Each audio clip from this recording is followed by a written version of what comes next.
Alors Damien, cette Palme d'Or, C'était la Palme d'Or qu'on vient de voir là? sans filtre, c'est la Palme d'Or mais 2022 du Festival de Cannes. D'où le smoking alors. D'où le smoking. Donc Sans filtre, la Palme d'Or de Ruben Östlund, réalisateur suédois, qui a déjà eu une Palme d'Or, n'est-ce pas? Effectivement pour The Square en 2017. Alors ça parle de quoi C'est l'histoire de une croisière de luxe qui va prendre une tournure inattendue, on peut le dire. Et le rapport de force entre les riches et les pauvres, les clients de la croisière et puis les gens qui sont à leur service, va complètement s'inverser. Alors c'est encore une fois un film Ruben Östlund donc qui a fait juste avant The Square, c'est une satire donc de l'art contemporain. Il se moque un petit peu comme ça des riches et de leur Ça travers. C'était en 2017. C'était en 2017 et donc là il fait le doublé, deux Ouais, d'affilée, c'est ça. de films présentés, deux Palmes d'Or. Belle perf. Et alors qu'est-ce que t'en as pensé de ce film? C'est quoi ton impression, ton Écoute, sentiment en ressentant à chaud là comme ça? Écoute, moi j'avais vu The Square du coup, le film d'avant, et j'ai retrouvé vraiment l'ADN de ce réalisateur qui vraiment, comme tu dis, a une perspective un peu sociologique, c'est-à-dire que il te raconte une histoire qui est à la fois très divertissante et avec des bébés qu'on entend au loin. Vous en avez pensé quoi, vous les bébés? Moi je trouvais que déjà c'était un film super divertissant, c'est-à-dire qu'il nous raconte une histoire et qu'on a envie de suivre, on a envie de savoir la fin. Et je te rejoins là-dessus parce Ouais. qu'effectivement, souvent on peut s'attendre à ce qu'une Palme d'Or soit Un peu contemplative, ou peut-être avec des belles images, avec des un choses peu comme ça. essai. Ouais, mais là non, il y a une vraie histoire à Pas suivre. du tout le cas.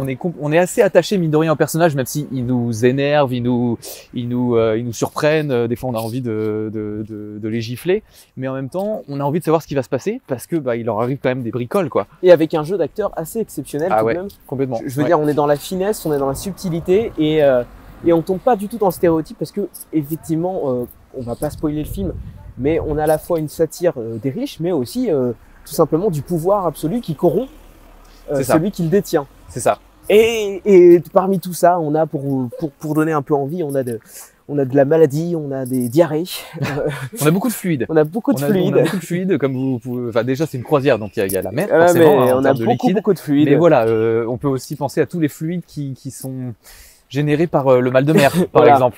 Et d'ailleurs, le film est assez là-dessus, Assez il va graphique. franco, quoi. Ouais, Il va assez franco. graphique. Et alors, Corentin, dis-moi, est-ce qu'il y a un élément visuel dans le film, une image qui t'a particulièrement tapé dans l'œil? Écoute, moi l'élément visuel dont j'ai envie de parler, c'est le côté bateau. Alors, vous le verrez dans le film, c'est pas un gros spoil. Évidemment, on est sur un bateau. Évidemment, il y a de la mer à un moment donné, et les planchers tanguent et sont complètement de travers. Et on a ces plans avec des personnages qui sont un peu en état d'ébriété, qui se tiennent droit, mais de travers en débulé comme ça. Ouais. Et c'est des plans qui sont assez drôles parce que il y a du fond dedans, mais Ça a certainement été tourné sur plan incliné. oui, hein, complètement. j'imagine, Et visuellement, ça Mm. marche très très bien. On a vraiment l'impression qu'ils sont en mer. Et en plus, ça a du sens. Et effectivement, je pense que ça a été tourné un peu comme c'est pas Interstellar, c'est Inception qui a été tourné dans des espèces de grands cubes qui faisaient tourner sur un axe. Mhm. Et il y a un élément sonore aussi au début du film qui était assez marquant, j'ai trouvé. Je sais pas si tu l'as remarqué, on va voir. C'est ces bruitages gênants.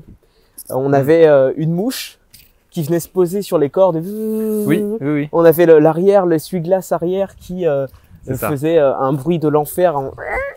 Comme Oui, ça. c'est vrai, dans la voiture, ouais. Et en fait, dans tous les dialogues un peu gênants, on avait ce truc De parasitage un peu. parasitage qui donnait Et de bruitage un peu gag en fait, un peu Exactement. farce quoi.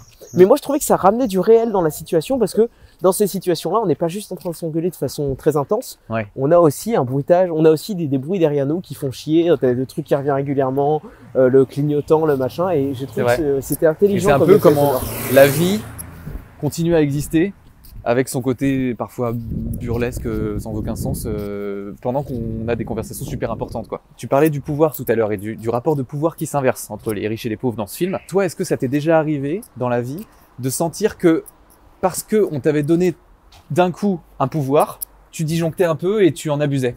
Ah, c'est une bonne question. Il faut que je réfléchisse 2 petites minutes. Et toi, Damien? Moi, écoute, j'ai un peu peur moi du pouvoir. Du coup, j'ai tendance à ne pas le prendre quand on me le propose. Mais c'est aussi un défaut parce que du coup, parfois t'es la personne la mieux placée pour prendre des décisions, tu vois, ou pour donner des indications aux autres. Et du coup, j'ai tellement peur que ça me le rende fou et que ça me métamorphose en Hulk, tu vois, ou en monstre, que du coup, j'ai tendance à... Attends, une voiture qui passe, on va laisser passer.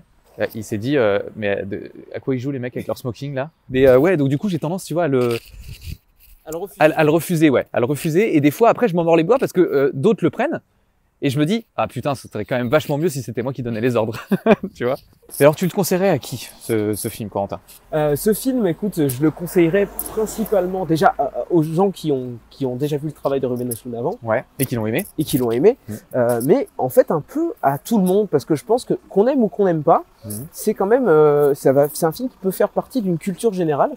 Et se la péter dans les dîners mondains, c'est toujours agréable. Si on a des dîners mondains. On a tous des dîners mondains. On a tous des dîners mondains. Je rebondis sur ce que tu dis. Je trouve que c'est un film qui est plus universel que The Square. Si par exemple vous aviez pas trop aimé The Square ou pas trop compris, ça parlait du monde de l'art contemporain qui est un peu une niche quand même. Enfin, il n'y a pas forcément énormément de gens très concernés par ce milieu-là. Là, il y a quelque chose de très universel dans la thématique, qui est la thématique de la richesse, la pauvreté, l'image de soi, des choses avec lesquelles on est en contact, quoi. Qu'on soit d'ailleurs soi-même très très riche, ou alors comme justement nous, pas du évidemment, tout, évidemment, avec Rocky, évidemment. Bien sûr. On le dira pas, mais on a des baskets toutes pourries aux pieds. Voilà, je l'ai montré. Ok, c'est fait. À chaud, il faut y aller. À chaud, il faut y aller, je pense. Pour moi, faut vraiment y aller. C'est une Palme d'Or qui est à la fois surprenante, féroce, un peu gênante et malaisante de temps en temps. Très gênante. Très gênante. Très cringe. Il y a de quoi rire et il y a de quoi rire de soi aussi, je pense. Je pense. Parce qu'on peut se reconnaître dans certains comportements. Ouais, complètement. On n'en dira pas plus. Non.